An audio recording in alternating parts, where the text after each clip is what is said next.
你去哪儿啊？您去哪儿？跟你的地方一致。我也是。那你按楼层啊？你怎么不问啊？女士优先嘛。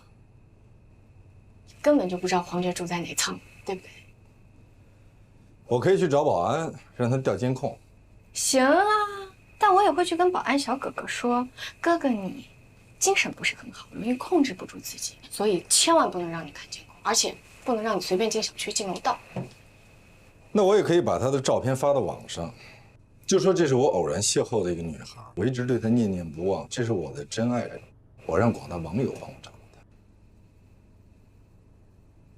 行，我可以带你去找她，但是你得发誓，千万不能跟封印说出任何关于她的信息，特别是她的住址。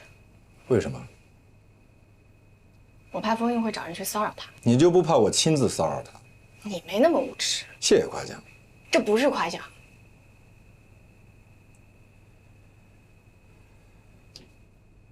我们到底要在这儿站多久？你还得答应我一件事儿，无论什么时候你去找他，我都必须在现场。同意。你一定不能把我排除在外。你到底按不按电梯？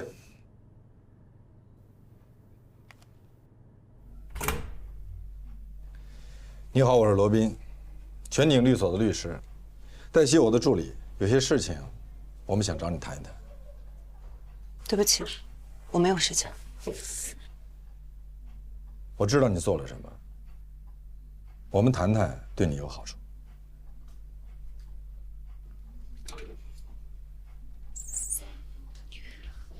谈吧。为了确保你我的利益，我们这次谈话需要录音。你也可以录。我那有，随时录。那你一定录了公益之星那天晚上所有发生在这间屋子里的事情吧？我只给你们5分钟的时间。你把那个监控视频复制一份给我们，用不了5分钟。这涉及到个人隐私。你涉嫌诬陷。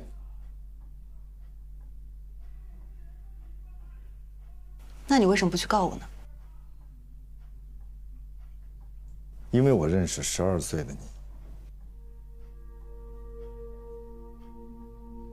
那时候你还不叫这个名字。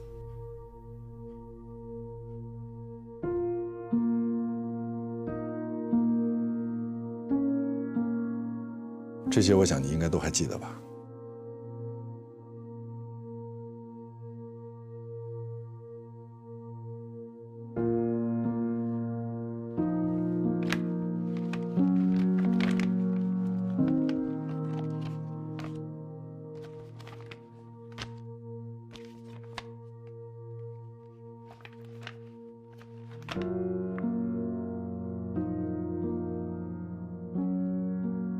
非常公平的讲，封印当时已经替你们争取到了最好的和解条件。对，你们当初就是这么说服我妈妈的，所以她签了这个协议，拿了钱。没过多久，大家都知道我们拿了钱，我们再也得不到任何的同情，包括伤害我们的那家人，没有跟我说过一句对不起，也没有过半点的歉意。你们管这个叫最好的和解条件是吗？但这个事情你真的不能怪律师。那怪谁？我们原本是受害者，就因为我们同意和解，我们拿了钱，大家就可以造谣，说我们是故意讹钱。我爸爸当时已经病重了，我妈原本不想把这件事情告诉他，但是后来我爸知道了这件事情，他跟我妈大吵一架。他问我妈妈，明明是你的女儿被别人给打了，你这个当妈的为什么会同意人家花钱了事呢？我爸连妻带病，没过多久就去世了。人活一张脸，我爸觉得他没脸可活。你真的不能把这笔账算在律师的头上？为什么不能啊？他们是律师，你出于对他们的信任和尊重，你签了字，为什么不能呢？后来我们尽量弥补了。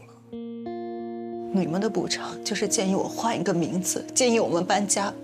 我们把房子卖了，但我还是被人认出来了。对，你改成了叫黄觉。当时是封印让我陪你妈妈到派出所一起协助的，但后来你去留学，你需要一笔很大的保证金。那是我母亲找人借的。不，是封印让我打给他的。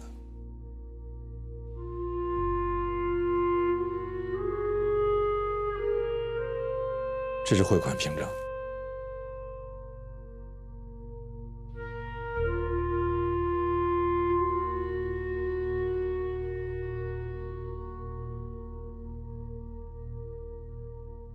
如果你不相信的话，你可以去问你母亲。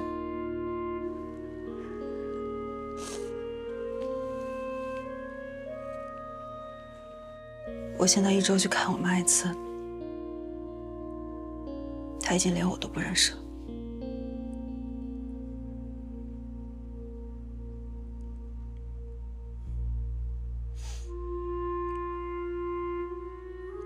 对不起。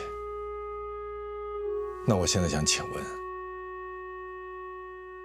你知道了这一切，你可以还封印的清白吗？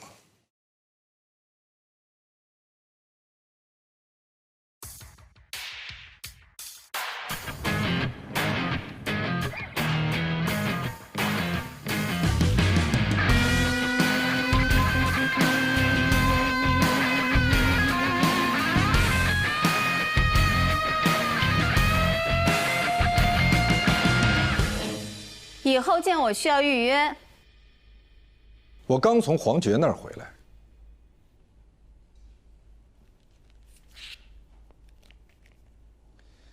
当时他的这个案子很轰动啊。这个案子是封印带你做的，你那个时候是他的跟班儿。我想请问你，为什么把封印骗到黄觉家里去？是封印自己要去的，我只是陪他前往。那你为什么不告诉封印，黄觉是谁呢？封印是办他案子的律师，他都没有认出来他是谁，我为什么要知道他是谁呢？对我而言，他只不过是一个热心公益的志愿者而已。然后我们一起去健身，共享一个健身教练。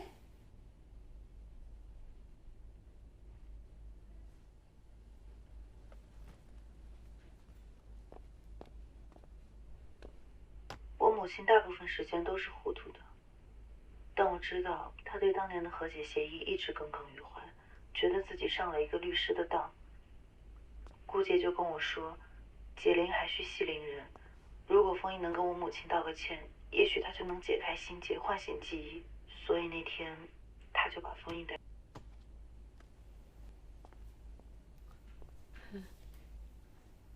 我可以理解为，你们收买了那姑娘，或者威胁了她。不可能。我和罗宾老师是一起去的，我们全程都录了音，绝对不存在任何的收买还有威胁。那我也可以解释为，你们在录音之前就已经完成了收买和威胁。我们没有，空口无凭。你说没有，我说有。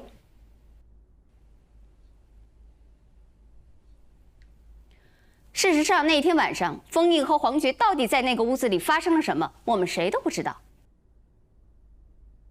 好。我们大家来重新投一次票，2个选项，选项 A 就是你们说的这个版本，封印那天在那个姑娘家喝断片了，一个人安安静静的睡过去了，什么事情都没有发生。选项 B， 你们收买了姑娘，按照你们所需要的版本重新编了一个这样的故事，然后栽赃嫁祸给我。如果重新投一次票，你们猜大家会选 A 还是 B？ 我想提醒你，黄觉家的客厅有监控，卧室和洗手间没有，所以你还是无法证明到底发生了什么。那你知道这个是什么吗？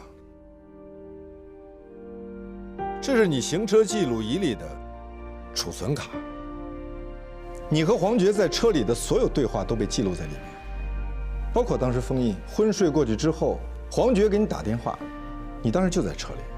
你跟黄觉说不用担心，也不用送他去医院，因为封印喝的断片酒是你给他喝的。你还让黄觉好好想一想，到底要让封印付出什么代价，才能告慰他父亲的在天之灵，以及他和他母亲所承受的全部不幸。如果再投一次票，我倒是可以在投票现场播放一下，你觉得大家会相信谁？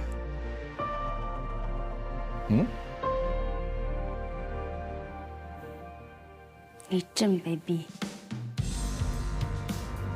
是你换了车。人为了达到正义的目的，尤其是当遭遇的对手比较没底线的时候，不得不做这么一两件看起来不太高尚的事情。这是你在做实习生的时候我教给你。没错，所以谢谢，我一直铭记在心。现在我也给你2个选项：一，因为你的身体原因回家休息；二，你也可以仍然待在这个律所，但是你的这间办公室要换一下。你还真是睚眦必报。我还没说完，不管哪个选项，你都必须要跟大家说清楚，这件事情是你弄错了，没面子。我也可以给你提供一个比较体面的版本，比如说，你就说你接到了一个匿名的投诉电话，然后你就当真了，可是没想到这居然是一个愚人节笑话。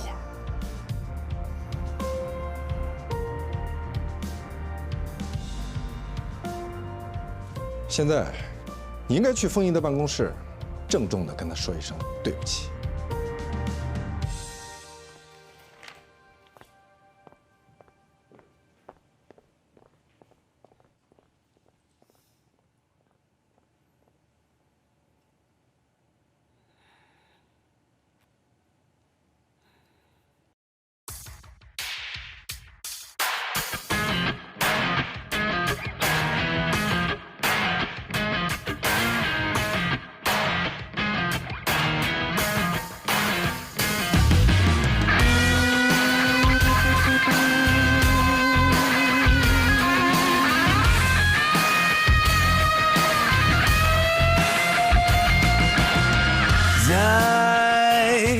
叫做一场没有终点的梦，又能怎样？硝烟从未散场，又怎样？突然百孔千疮，只能够战胜残酷，只能去圈住迷途，他要走的每一步，不犹豫，不彷徨，这夜的星光长什么模样？用善良捍卫原则立场。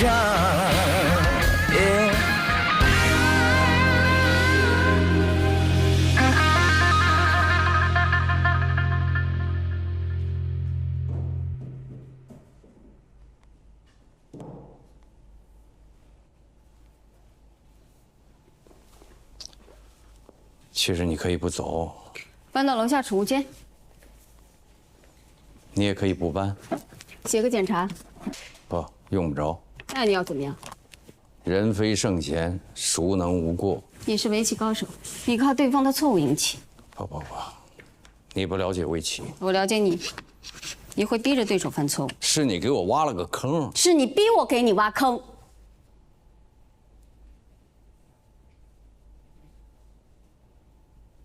是我跟你共同创建的全景律所，你不善交际，不爱应酬，你不敢自己开律所，是我说服你。我跟你说，我最大的优势就是交际。那个时候，我们接了很多其他律所不敢接的案子。我们最大的困难不是接其他律所不敢接的案子，打其他律师不肯打的官司，我们最大的困难是缺乏案源。没有人愿意相信一个刚刚成立的律所。是，在日常生活当中，打官司是个低频事件，即便你服务的再好，即便是打赢了，也很少有回头客。谁愿意3天2头打官司呢？所以，是我去应酬，我去交际，是我去争取企业客户，争取做他们的长期法律顾问。最早的那批客户都是我争取来的。所以啊，在律所的墙上，我说的是过去的墙上，你的名字和我的名字排在第一排，第一排只有你和我。后来你开始排挤我。我没有。你有，你在律所有威望，有地位，人人都会巴结你。我呢，罗宾把我的客户抢走了，你说什么了没有？罗宾没有抢你的案子，是你的客户不满意你。你以前从来不会这样跟我讲话。我以前，你以前仰仗我，依靠我，信任我，需要我。现在呢，你有其他人可以仰仗，可以依靠，你也没有再那么需要我了。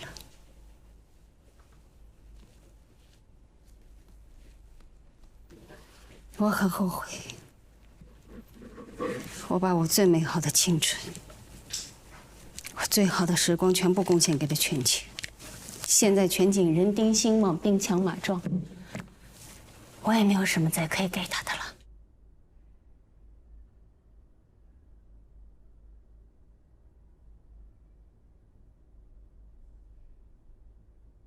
你什么时候想回来？随时。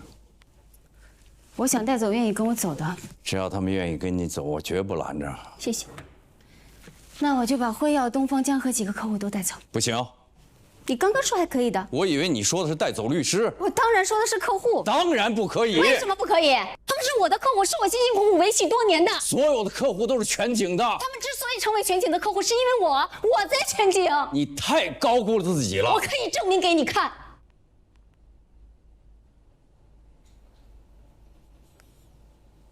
我还是那句话，你什么时候想回来，我依然欢迎。刘老师，有件事情我一直不大明白啊。16G 的行车记录仪最多也就记录100个小时，就算是64G 的，也就最多是400个小时。所以呢？您说顾杰老师的行车记录仪记录了他和黄觉所有的对话，是不可能的。那您当时？我赌他不知道。那他万一知道呢？不存在这个万一。为什么？因为他是顾杰。你的意思是他蠢？不，我是说他没那么坏。什么意思？不够坏的人做了坏事儿会心虚，因为他知道自己做了坏事儿，所以只要你跟他说行车记录仪记录了他在车里的一举一动、一言一行，他的脑子马上就会去扫描自己在车里说过的每一句错话，根本没有内存来反映正常的行车记录仪到底能记录多长时间的内容。哦，对哦，是啊是啊。你那个外甥女告舅舅的案子进行的怎么样了？我找过王立川好几次，他都不搭理我。不搭理你不是你见不到对方的理由。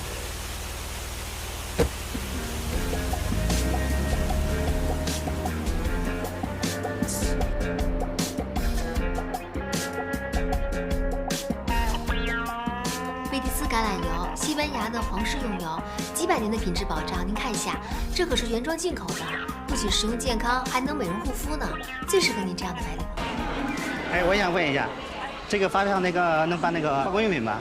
不能，你买什么开什么。哦，不行，谢谢啊。哎，您后面排队哦，我不是来开发票的。啊，您在这签个字就行。啊，这里是吧？对对对。哎，好嘞，这卡您拿好。好的，好。您好，这是我的名片，我之前给您打过电话。黛西住。什么事儿？是关于您告您舅舅的那个案子。对呀，法院已经立案。你舅舅想要找你商量一下。这事儿没得商量，除非他给我一半。您姥姥姥爷在世的时候就已经说了，这房子是归您舅舅的，而且您跟您妈都已经签了承诺书，说保证不要这个房子。那不是我的签名，我妈也不在世了。你好，这儿能开发票吗？开发票您那边扫码自助。好，那边。你呢就别在我这儿磨叽了，磨叽也没用。他要不同意呢，咱就法院判，法院判多少就多少，都别废话。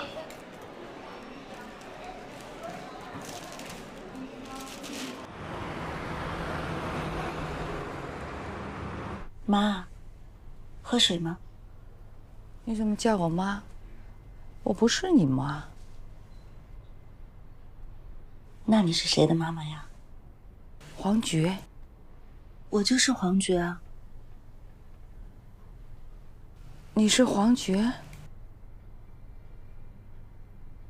想起来了吗？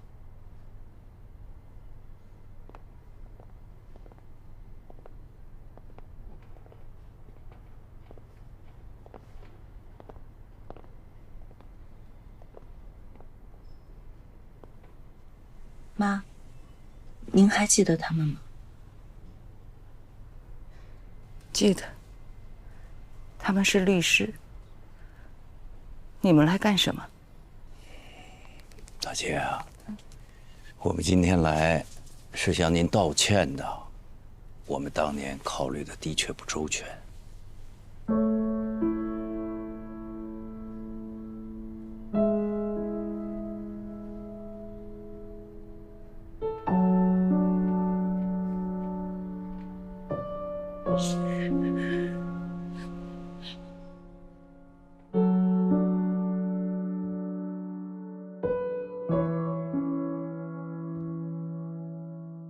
他那外甥女油盐不进的，还说什么来着？啊，说什么那承诺书根本就不是他写的，签字都不是他签的，还非说自己的户口在那儿，要分走一半。这什么呀？这是王立春在南菜园拆迁时作为托底安置对象的材料。那他就不符合老房子供住人的条件了。没错。哇塞！哎，你哪儿找到的呀你？我厉害呗。你太厉害了！我请你吃饭，你点吧。哎，别，你帮我，应该我请你才对。于叔是我爷爷的老朋友啊，想吃什么随便点啊，自己画。那我点啦，那我可随便点啦。我以前对您有误解。我那个时候也是年轻气盛，急于求成，所以后来啊，就一直积极热心公益事业，尽量不做一个无情的法律人。尽管有的时候义不容情。顾杰他是受了我的影响，我老在他面前说您的坏话，尤其我到医院来看我妈，我特别难受，所以我情绪化的时候，我就跟他说，我想报复，但其实我就是想发泄一下。哎，我懂。其实我和顾杰也是多年的交情。哦，对了，当初您借我们那个钱，我们到时候怎么还给你？那钱不用还了。不行，那个钱一定得还的，这样不可以。这样吧，如果你非要还，那你就找个公益基金，捐给需要的人好了。好，我们走了，再见。谢谢，再见。再见。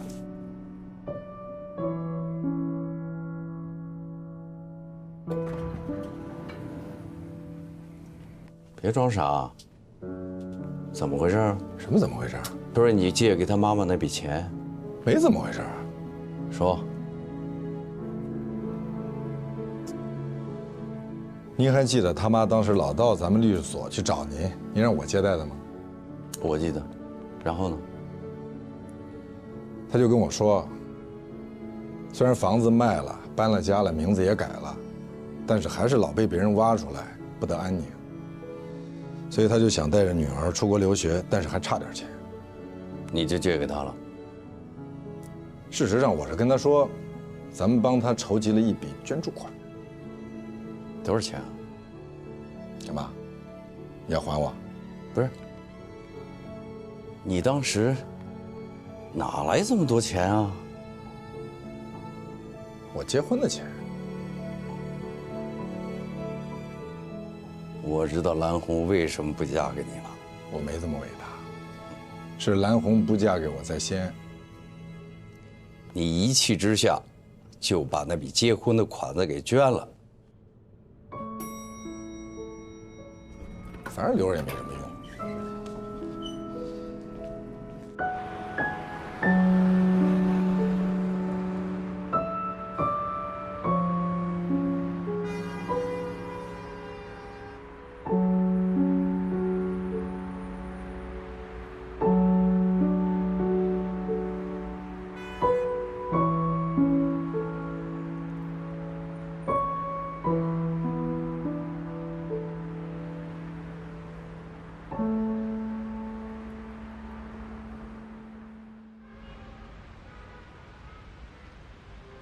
蓝红应该付给我们1650万。老大，温馨提示一下，这是何塞的客户。何塞已经去了律师函了。那对方怎么回复？没回复。没回复。我们的法务没有跟对方的法务联系吗？对方是个家族企业，她老公是董事长，她老公的弟弟是 CEO， 法务总监是蓝红。那何塞打算怎么做？起诉他们？不，我不赞成。律所起诉自己的客户，这是两败俱伤的事儿。不起诉，那就只伤我们这一头。对不起啊，刚才门开着，我就自己走进来了。我正好听见你们在谈论我的客户。对于这种没有诚信的客户，我们就应该起诉他，让所有人都知道他们的丑恶行径。正好听到，好巧啊！你在暗示我偷听你们谈话，不然呢？你正巧经过？我还真不是正巧经过啊，我是来找封主任，我做一些必要的解释。我和罗宾正在谈事儿，你急吗？这不妨碍。我跟您说什么了，罗宾都会很快的知道。你们之间没有秘密。阿伟，别走，坐。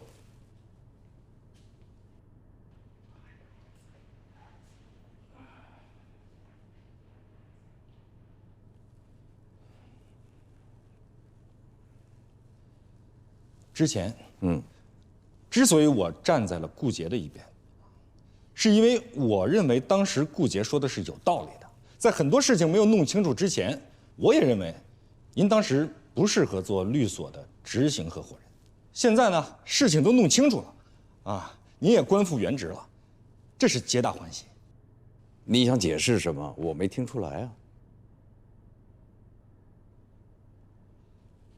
我认为我站在顾杰的那一边，当时是没有错误的，现在来说也没有错误，对吧？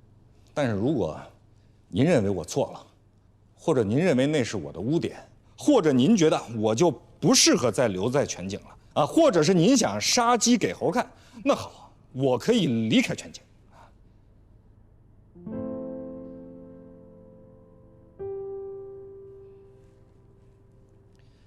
事实上，顾杰也跟我说了，如果是我愿意，我可以跟他一起做创始合伙人，再去开一家新的律所。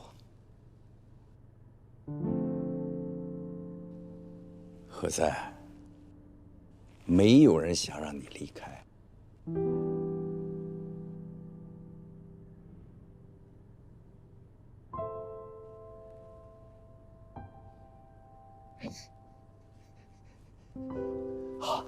好，那我就继续留在全景，我发光，发热。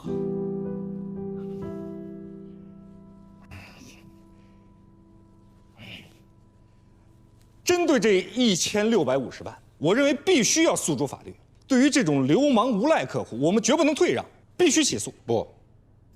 不能起诉。大公律所起诉客户就是前车之鉴。虽然官司打赢了，钱也要回来了，但是他们客户及其所属的所有子公司，跟他们的乙方公司和他们有生意来往的合作伙伴，全都跟大公律所解除了法务合同。和他们失去的相比，他们要回来的那一点点根本不值一提。我还没说完，这还没有算上大公律所所损失的声誉。律所起诉客户耍赖，客户指责律所不专业、不敬业。不敬业怎么给他们把官司打赢的？那是因为客户认为他们本来就占理，就应该赢。蓝红可不敢跟我说这话啊！他的这个官司1审、2审都输了，直接告到了高院，是我帮他们打赢的，所以他们才跟我签了长期法律顾问合同。看来你根本就没有听懂我在跟你说什么。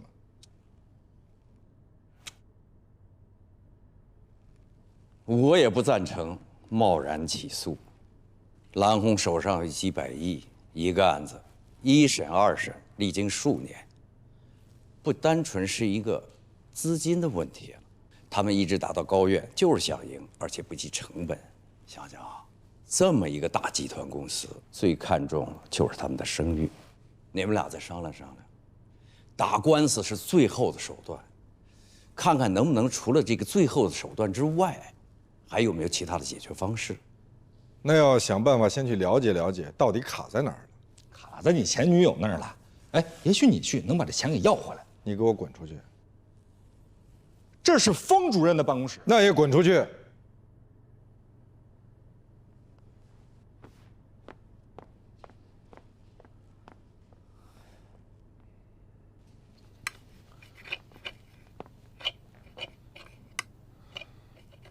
刚才赵旭来找过你，什么事儿？他想跟你解释一下，之前不是他想要占你的办公室，是顾杰安排的。那他的意思是，别人非逼着他占我的办公室。我也是这么跟他说的。你怎么了？没事儿。你不想说就算了。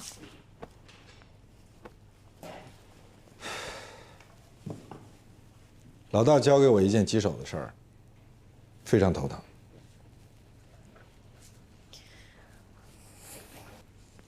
蓝红，我就知道这个案子兜兜转转，最后还是会绕到你这儿。你有什么建议吗？我听说她老公病了，病得不轻，真的病了，都住医院了。他们家的买卖是一个家族企业，旗下有好多家公司。她老公占60%的股份，她老公和她前妻有一个儿子已经成年，占20%的股份。她老公还有一个弟弟，一直负责公司的运营工作，也占20%。那蓝红呢？她不占股，名义上她是公司的法务总监，但是她并没有实权。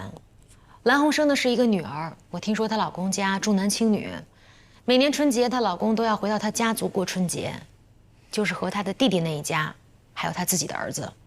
蓝红都是带着她女儿到她娘家去吃年夜饭。那要账这事儿，人家老公都进了医院了，在和病魔做斗争，你现在去要账好吗？合适吗？再加上你们俩之前还有那么一段。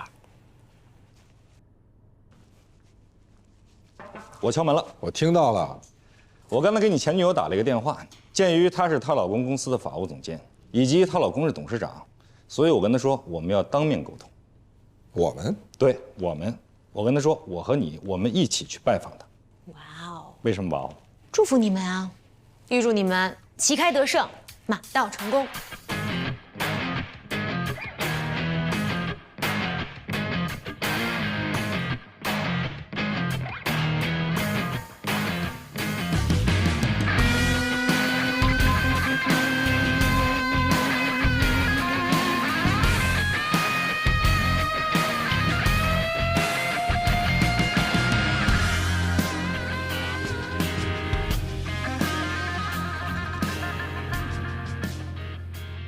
罗宾哥，我姐在里面等你呢。哦，何塞，我同事，蓝红的妹妹。我们总算见面了。是这样的，我现在呢是我姐姐的助理，何塞先生呢一直管我们公司要账，所以一直给我们发邮件，都是我来回复的。那你们可以直接留个联络方式，直接联系。啊，我们拿电话，我们进去留吧。哎。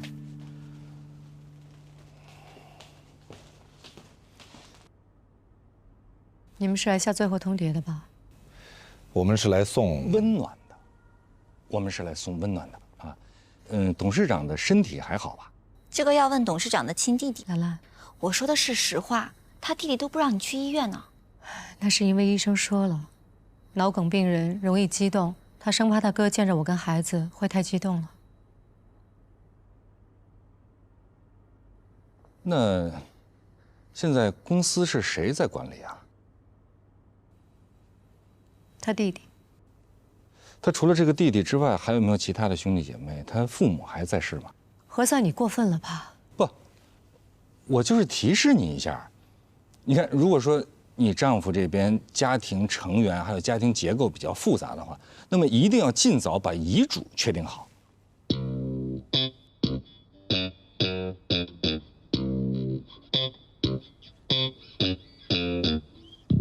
罗宾，我说的有道理吧？哎，对了，你们俩的联络方式留了吗？我扫您。哎，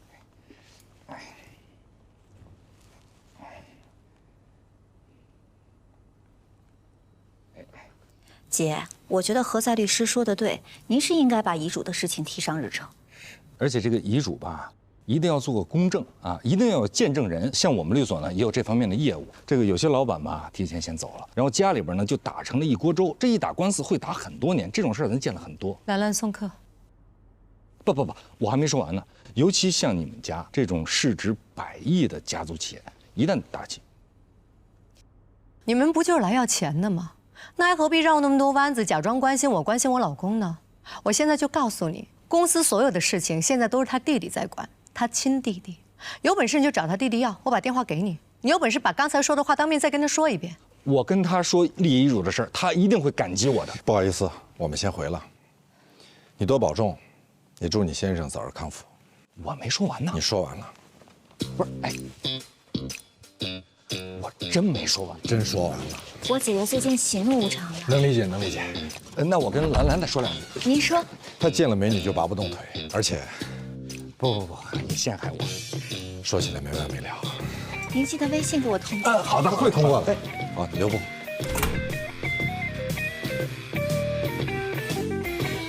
不是，我话还没说完呢，你干嘛把我拉出来？等你说完，人家就该把你赶出来了。不是，那咱那1650万呢？我现在知道你为什么要不回来了。哎，咱俩一块儿来的，我也没见着你占上风。我们不是来为了占客户上风的。作为律师，不能只讲客户爱听的话。那你也不能人家不爱听什么你就说什么吧。我就不明白了，你说他也是律师，他为什么反应这么大呢？人家老公还躺在病床上，生死未卜，你就再跟人家聊遗嘱。不是，那什么时候聊啊？死了之后聊啊？这遗嘱有死了之后聊的吗？啊，不都是活着的时候聊吗？对不对？你再说了，那死了之后，那跟谁聊去？死了之后聊的遗嘱，那法律，他能承认吗？哎，你什么意思？你以为我这给你开车门呢？需要给你小费吗？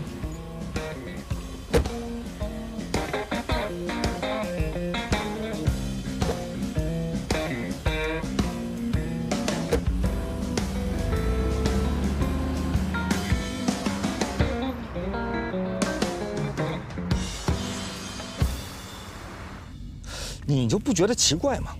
一般情况，这老公生病了，按常理哈，人之常情，那都应该是妻子到医院去照顾老公。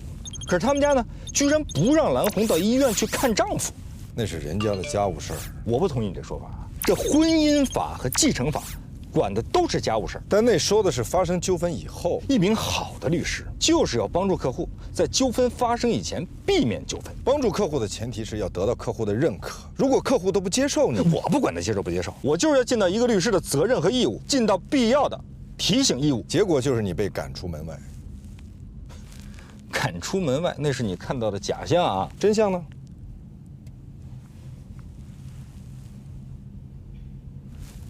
真相。何塞律师，特别感谢您。我姐姐情绪不好，请多谅解。您的提醒非常有必要。她刚才给孙超越，就是我姐夫的弟弟发了微信，要求前去探视，结果被告知姐夫今天转院。我们问转到什么医院也不告诉我们，所以我们也有一些不安。不知道您有什么建议？听见了吗？这就是蓝红的妹妹兰兰给我发的微信，你要听一遍吗？首先啊，她就表示了对我的感谢，而且请我谅解，而且希望得到我更多的建议。那么你打算给出什么建议呢？我马上就会让你知道。